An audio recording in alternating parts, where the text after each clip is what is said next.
Want to give a baseline of like first, how you doing? What's going on? Well, it's exciting to be back in Iowa. I haven't been here in 10 years. But, met Jeff Kaufman the last time I was here, and he's been chairman since I left, so he must be doing a good job. And I got invited to come back and play in a pro-am charity tournament. We played yesterday.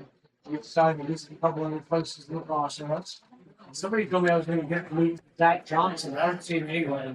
So I think they lied to me about that. Sit around and have a good crowd tonight. Fundraiser for the Iowa. Speaking of Big Beautiful Bill, they went through the House, obviously with pretty tight margins. Senate has said they're going to change it. What do you expect to see? Expect any challenges?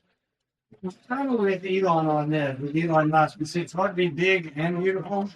We put a lot of stuff in the bill that makes it harder and harder for everybody to agree on everything. Tax cuts on poor. I voted for them in 2017. I'd like to make the tax cuts permanent. As far as the spending cuts, I think they're kind of wimpy and anemic. I'd like to know on. I'd still vote, you know what we have.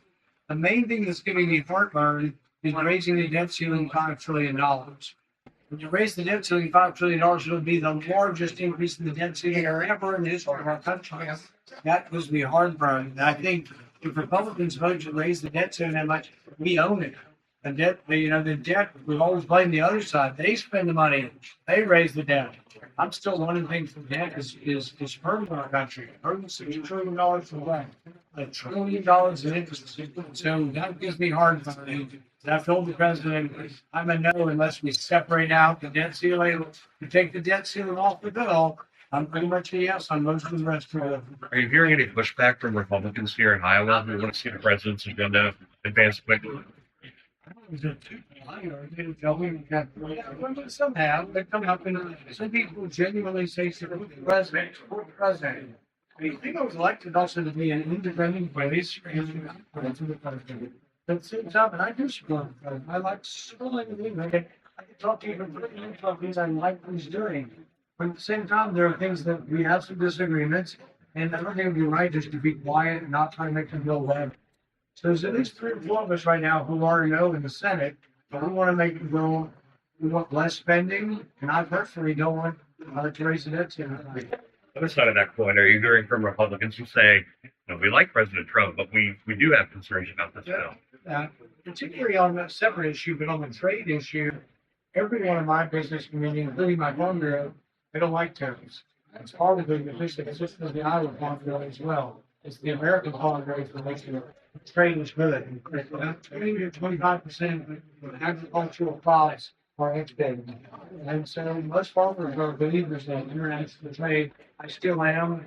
I have that debate with the president too. And he sends me messages in all caps telling me I think my room and we're having a discussion about it. But I want our American companies to do well. Everybody does.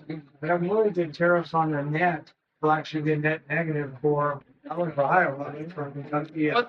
What's your reaction to the recent court rulings that I know has been delayed, but that would block Trump's tariffs? I have voted that emergencies should not allow the president to raise taxes. We should be able to declare an emergency on the entire world and then raise taxes. If you look at the emergency bill from the 1970s, it doesn't mention trade, it doesn't mention tariffs, it doesn't mention taxes. It's also indicated to be used at time of an emergency, like a war with a country. How can you have an emergency with every country in the world, and then you take away the power to tax from Congress, the president is not necessary. The danger is if President Trump is allowed to do this on his own, what if AOC wins the next time?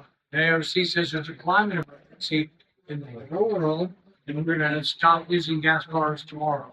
By royal edict by one person. Republicans would be upset about that.